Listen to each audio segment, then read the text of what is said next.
Avant que la vidéo ne commence, je précise que mon jugement est basé jusqu'au dernier épisode de One Piece à l'heure actuelle, c'est-à-dire le 938.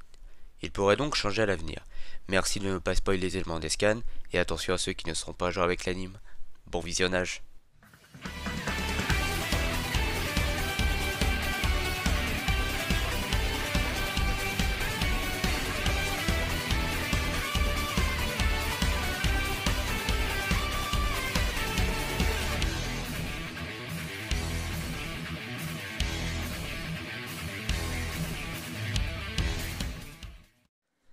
À la 15e position, on retrouve Gold Roger, ou plus précisément Goldie Roger pour ceux qui connaissent l'histoire.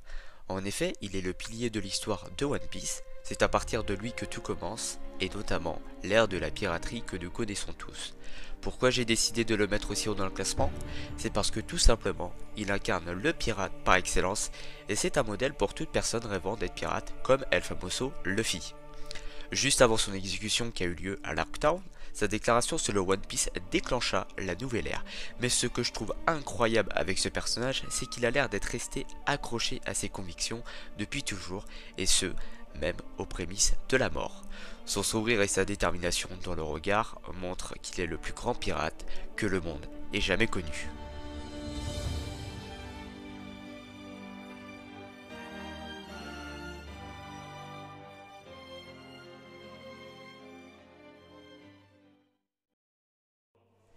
À la 14e position, on retrouve mon protagoniste préféré de One Piece, je parle bien entendu de Charlotte Katakuri. Alors je me doute que plusieurs personnes attendaient de voir quelqu'un d'autre comme Doflamingo, Akainu, voire Marshall D. Teach. Mais j'ai préféré mettre en avant ce personnage car pour ma part on retrouve les mêmes ambitions et les mêmes rêves que Luffy, devenir le plus fort des pirates. Ce qui m'a frappé en voyant ce personnage, c'est le code d'honneur d'un pirate à un autre. On voit tout de suite qu'il est fidèle à ses convictions et de ne jamais tourner le dos à son adversaire. De plus, l'un de mes moments préférés avec Katakuri, c'est le moment où il constate que Luffy a été blessé au niveau de l'abdomen à cause d'une attaque venant de sa sœur et décide de s'infliger la même douleur pour que le combat soit équitable. C'est vraiment à cet instant que je me suis mis à autant l'apprécier. Voilà pourquoi, pour moi, il est si haut dans le classement.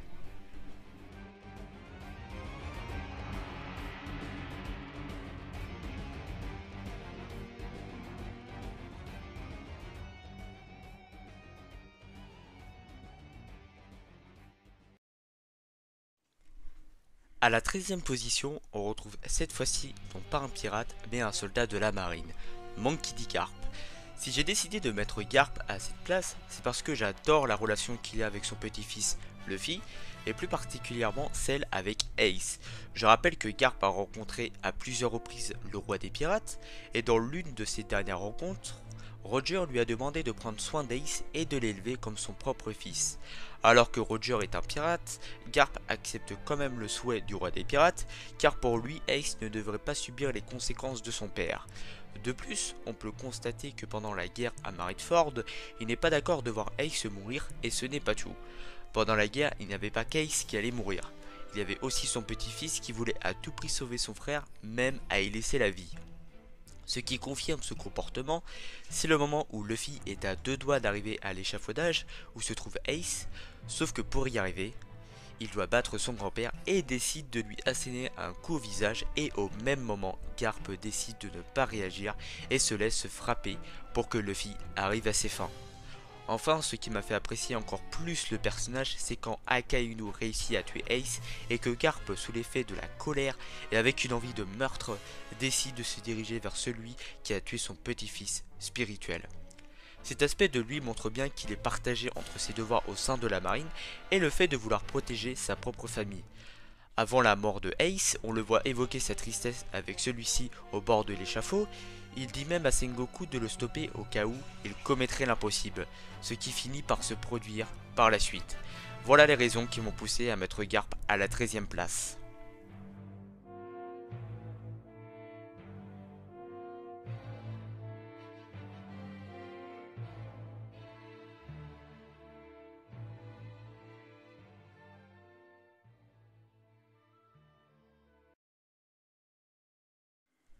À la 12e position, on retrouve l'un des 7 grands corsaires.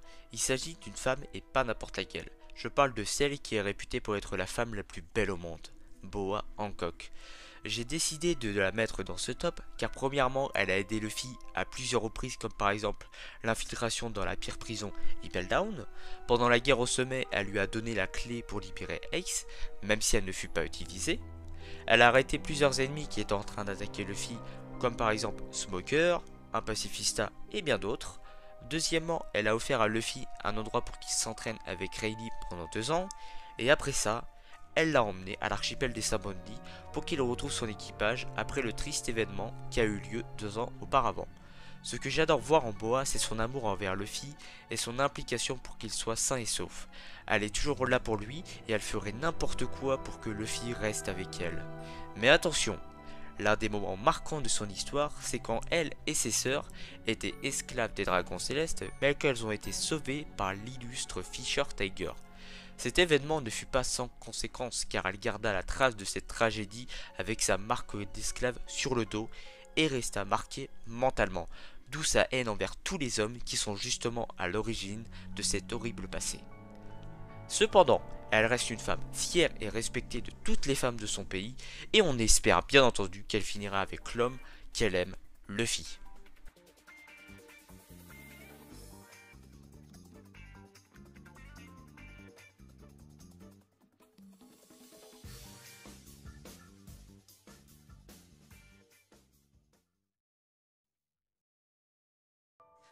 À la 11e position, on retrouve l'un des membres des Mugilawa, Nami.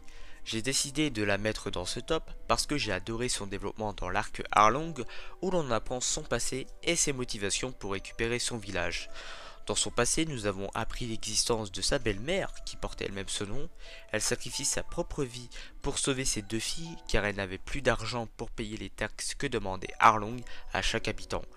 L'un de mes moments préférés avec Nami, c'est quand elle découvre qu'Arlong l'a piégée en récupérant tout l'argent qu'elle avait obtenu au fil des années dans la souffrance et la haine.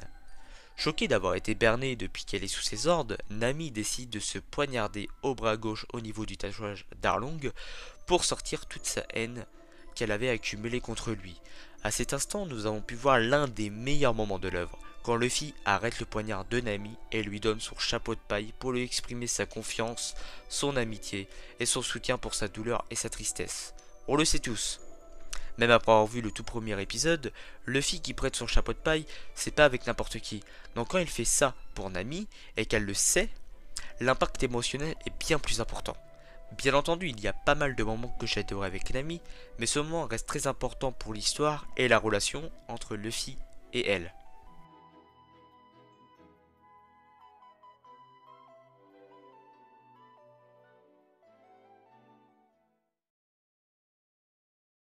À la 10e position, nous retrouvons un pirate et pas n'importe lequel, puisqu'il s'agit d'un des 4 empereurs. Je parle de Shanks le Roux. J'ai décidé de le mettre dans ce top car il y a un moment où on est obligé de l'apprécier. Je parle du moment où Shanks sauve la vie de Kobe et arrête la guerre sans même se battre. On se rappelle tous de son entrée en scène pendant la guerre au sommet et qu'il arrive à convaincre l'amiral en chef de stopper la guerre. Ce moment est pour moi l'un des meilleurs moments de One Piece car grâce à ça nous pouvons comprendre à quel point il est puissant et sûr de lui pour menacer la marine. De plus, c'est grâce à lui que Luffy a obtenu son fruit du démon, même si ce n'était pas son but. On peut ajouter qu'il a sacrifié son bras pour sauver la vie de Luffy, et à ce même moment, nous avons pu constater que Shanks maîtrisait le fluide. Et en même temps, ce n'est pas surprenant venant de sa part. Shanks est un personnage qu'on ne voit pas souvent, mais quand on le voit, il est tellement charismatique que j'ai hâte de le voir combattre sérieusement au péril de sa vie. Shanks est sans aucun doute l'un des personnages les plus puissants que le monde de One Piece ait connu. Vivement l'arc final où on pourra le voir à 100% de ses capacités et où sa relation avec Luffy sera enfin aboutie.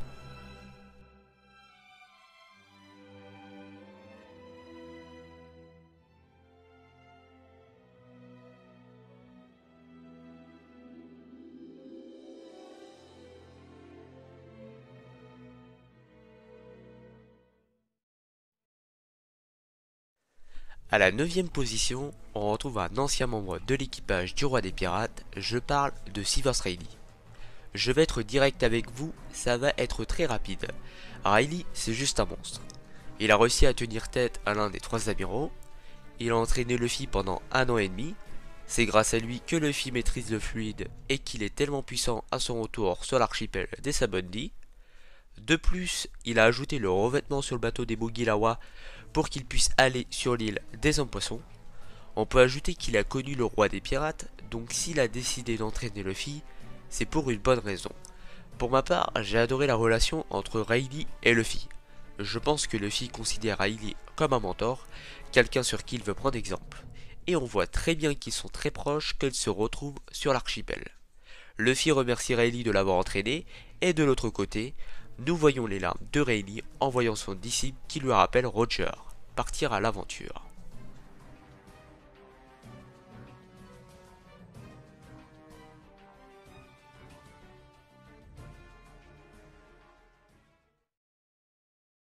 À la 8ème position, nous retrouvons un personnage qui était capable de détruire le monde entier. Il s'agit d'Edward Newgate, alias Barbe Blanche. Barbe Blanche est un personnage très important dans l'histoire, surtout pendant la guerre au sommet, où on le retrouve accompagné de tous ses alliés, avec de l'autre côté la marine et les 7 grands corsaires. Pendant cette confrontation, nous avons vu que tout le monde respectait Barbe Blanche, et sa mort est l'une des plus tristes de l'histoire de One Piece, avec en plus la mort d'Ace. Barbe Blanche était respectée de tous, et quand on sait que son rêve était de fonder une famille, on ne peut qu'apprécier ce personnage quand on voit tout ce qu'il a accompli au fur et à mesure de sa vie.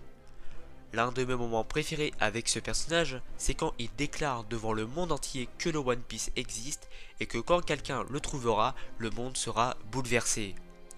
Après ces belles paroles, Barbe Blanche meurt debout devant son pire ennemi, Marshall D. Teach, alias Barbe Noire. On peut voir au vu de ses cicatrices qu'il n'a jamais tourné le dos à ses adversaires durant toute sa vie.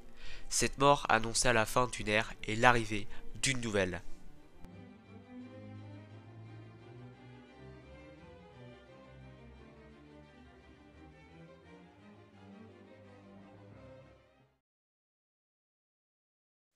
À la 7ème position, nous retrouvons un personnage que j'adore dans One Piece, il s'agit d'un homme poisson, Jinbei. Si j'adore ce personnage, c'est pour plusieurs raisons. Tout d'abord, il connaissait Ace et appréciait discuter avec lui, ce qui lui a permis d'apprendre l'existence de Luffy et qu'ils étaient frères. De plus, nous avons pu voir dans l'arc Marineford que Jinbei était prêt à tout pour sauver ses amis. J'adore voir le courage de ce genre de personnage. Il était lié à Ace, mais aussi à Luffy après son sauvetage à Impel Down. Après le coup mortel qu'Akainu a infligé à Ace, Luffy étant dans un état de choc et dans l'incapacité de faire quoi que ce soit, Jinbei s'est interposé face à Akainu afin de le protéger. Par la suite, le lien qui les unit va encore s'accentuer. Durant l'arc de l'île des hommes poissons, les Mugiwara vont prêter main forte à ce peuple qui se retrouve en danger face à un ennemi inconnu. À la fin de l'arc, après avoir vaincu Odin Jones, Luffy a besoin d'un don de sang et Jinbei se propose pour sauver la vie de celui qui a sauvé son peuple victime de racisme par l'extérieur. Cette action marque un tournant dans l'histoire, car les hommes poissons vouent une certaine rancœur envers les humains qui les ont maltraités par le passé. Jinbei finit par rejoindre l'équipage de Luffy, après avoir respecté ses obligations envers Big Mom, son ancien capitaine. Ce moment est juste incroyable car il n'a même pas eu peur d'elle alors que son pouvoir est monstrueux. Malgré ses contraintes, il a réussi à lui faire face en respectant son contrat jusqu'au bout. Ce que j'adore en voyant Jinbei, c'est sa relation avec Luffy. Nous pouvons voir qu'ils sont bons amis et se respectent mutuellement.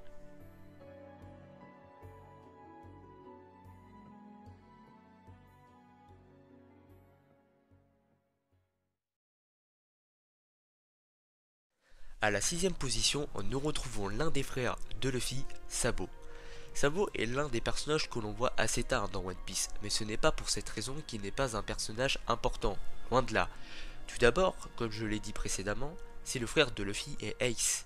On l'a vu pour la première fois dans le flashback qui suit l'arc Marineford, qui montre l'enfance qu'a eu Luffy, Ace et donc lui-même. Durant cet arc, on peut voir qu'il est d'origine noble, mais qu'il ne conçoit pas la différence de traitement entre les riches et les pauvres. Il fuit donc son foyer et finit par faire la rencontre de ceux qui deviendront ses frères. Malheureusement, à la fin de ce flashback, on comprend que depuis le début, Ace et Luffy le pensaient mort, étant donné qu'il s'est fait tirer dessus par un dragon céleste. Dans l'histoire principale, on le voit donc pour la première fois durant l'arc Dressrosa, on apprend qu'il est le second de l'armée des révolutionnaires. On apprend que depuis sa disparition, il était devenu amnésique et n'avait donc aucun souvenir de son passé. c'est pour ça qu'il ne s'est pas montré plus tôt, et n'a donc pas pu venir secourir Ace aux côtés de Luffy. Ce que j'ai adoré en ce personnage, c'est sa réapparition en face de Luffy. Ce moment est tellement émouvant, mais choquant à la fois, car nous pensions tous qu'il était mort pendant l'enfance de Luffy. Mais nous avons appris qu'il avait été sauvé par Dragon, le chef des révolutionnaires, d'où le fait qu'il soit devenu comme lui. Pour finir, Sabo a hérité du pouvoir d'Ace, et grâce à ça, il peut honorer la mémoire de son défunt frère et ainsi faire comprendre à tout le monde qu'il est le seul à mériter ce pouvoir. J'ai tellement hâte de le revoir et découvrir à quel point il est devenu fort avec son nouveau pouvoir.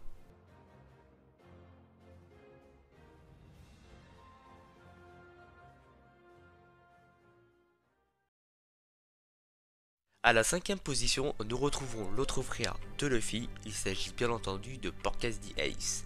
J'ai tellement de choses à dire à son sujet, mais je vais m'abstenir et révéler les détails les plus importants de ce personnage. Tout d'abord, le développement d'Ace est incroyable. Nous avons eu la chance de le rencontrer pour la première fois à Alabasta, où il révèle qu'il est à la recherche d'un homme. Il s'agit de Barbe Noire, car à ce moment-là de l'histoire, Barbe Noire avait déjà tué l'un des membres de l'équipage de Barbe Blanche, d'où l'explication de sa venue. Malheureusement, cette traque sera la source de sa mort. Après cet événement, nous apprenons son exécution et le sauvetage de Luffy. Pendant la guerre au sommet, nous apprenons l'identité de son père et qu'Ace possède le fluide royal. Incroyable! Cependant, ce que j'ai apprécié d'Ace, c'est sa loyauté et son honneur envers Barbe Blanche. Il est toujours resté fidèle à celui-ci, même à risquer sa vie pour le prouver qu'il était digne de confiance. Pour finir, le moment qui restera dans les mémoires de tout le monde, c'est les dernières phrases d'Ace à Luffy. Ce moment est tellement émouvant. Je vais pas vous mentir, j'ai pleuré. C'est l'une des pires morts de One Piece avec celle de Barbe Blanche.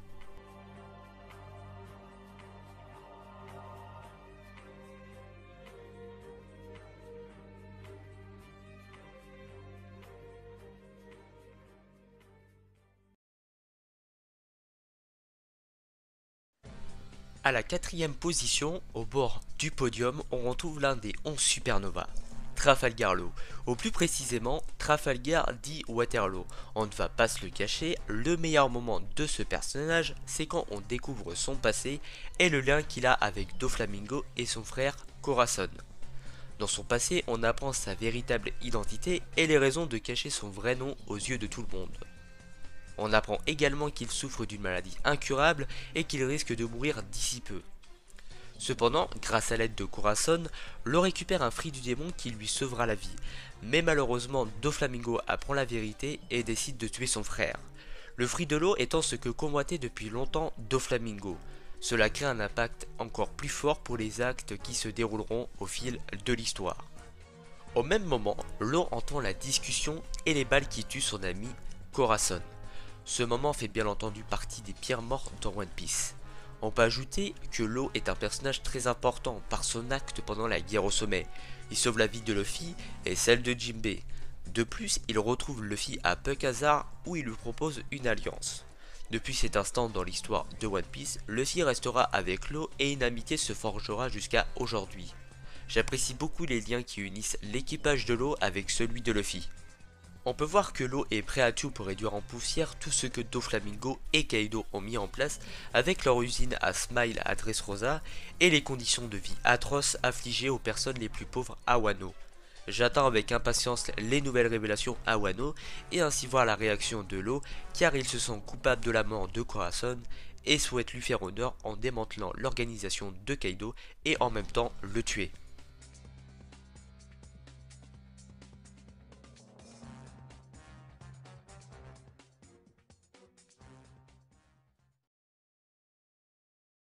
À la troisième position, nous retrouvons Vinsmoke Sanji, le cuisinier de l'équipage des Mugiwara. Ce fut un choix rapide puisqu'il s'agit quand même d'un des personnages les plus forts et l'un des plus attachants de l'équipage de Luffy. Nous avons eu la chance de le suivre assez tôt dans l'histoire et nous avons pu découvrir tout son développement par ses combats mais aussi par son passé avec sa famille et par Zeff. Pour commencer, je vais vous parler d'un passage qui m'a marqué et pour moi l'un des meilleurs restera celui contre Jabura. Dans ce combat, Sanji débloque sa fameuse technique Diable Jumble qui deviendra son coup le plus puissant au fil de l'histoire et qui lui permet de détruire son adversaire. Par la suite, après l'ellipse des 2 ans, Sanji est devenu, comme on pouvait l'imaginer, un personnage très puissant avec de nouvelles techniques dont pas de lune. Maintenant, attardons-nous sur son passé. Dans son passé, nous apprenons qui est sa famille et comment il s'est retrouvé chez Zeph. Sanji est malheureusement rejeté par son père et ses frères à cause de son altruisme, sa passion pour la cuisine et son manque de puissance. Cependant, sa mère et sa sœur apprécient Sanji et l'aident à surmonter ses épreuves jusqu'à ce que sa mère décède et qu'il se retrouve emprisonné sur décision de son père. Sa sœur Leiju, que j'adore, l'aide à s'évader et à quitter l'endroit où il vit. Pour finir, Sanji est un personnage qui a surmonté énormément d'épreuves, mais qui, grâce à son courage et à sa volonté, s'est toujours relevé et continue d'avancer pour réaliser son rêve, celui de découvrir All Blue. On espère qu'il finira avec Pudding. L'un des points forts de Sanji est qu'il est l'un des plus intelligents et qu'il agit toujours dans l'ombre, ce qui permet à son équipage d'éviter régulièrement d'avoir de lourds problèmes. Luffy Zoro.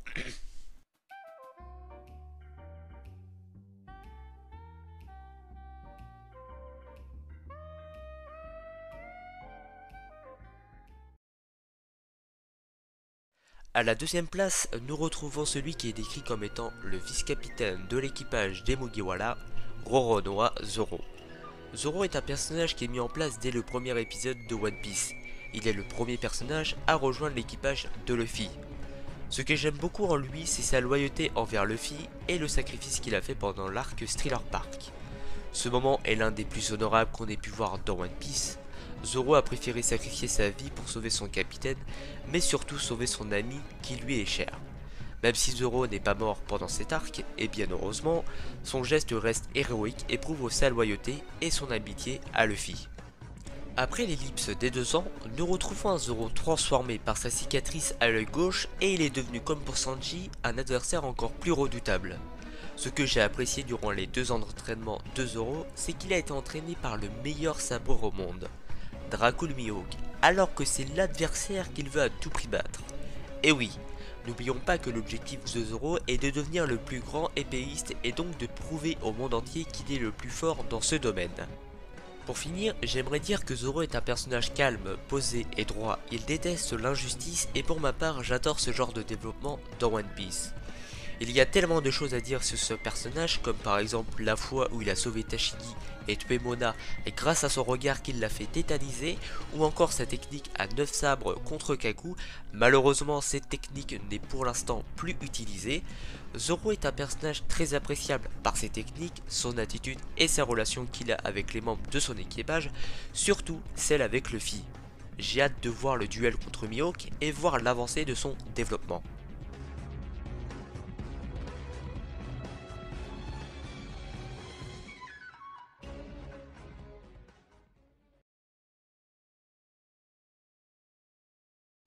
Avant d'entamer la première place, voici une mention honorable pour les personnages qui auraient pu intégrer ce top.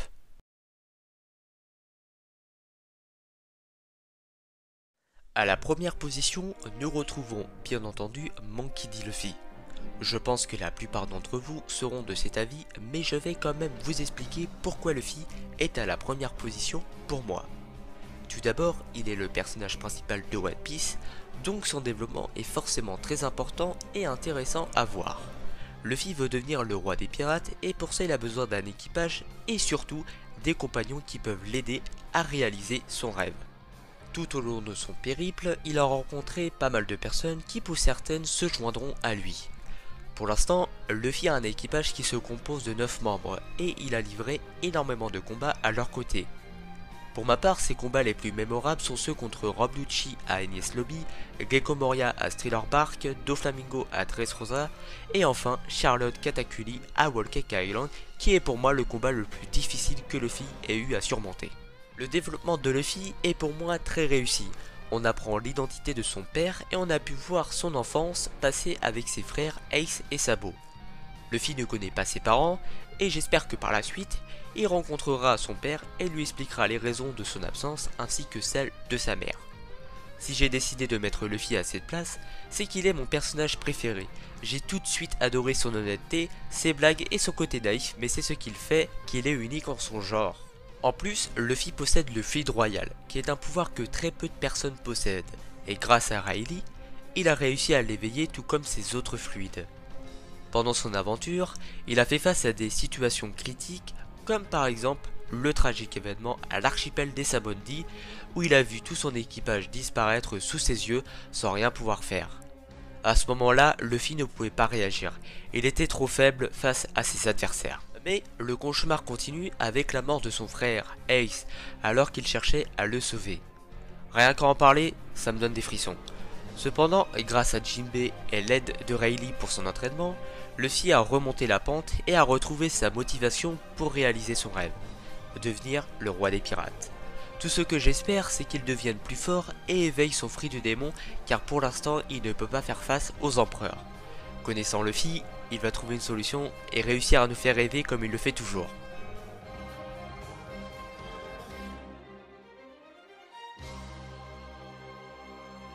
Le roi des pirates, ça sera moi! Merci à tous d'avoir visionné cette vidéo, j'espère que ce nouveau concept vous a plu. Ce concept sera désormais disponible sur ma chaîne et j'espère qu'il vous plaira. N'hésitez pas de me dire en commentaire des idées de top sur les animes, les mangas et les light novels dans le domaine de la japanimation, bien entendu.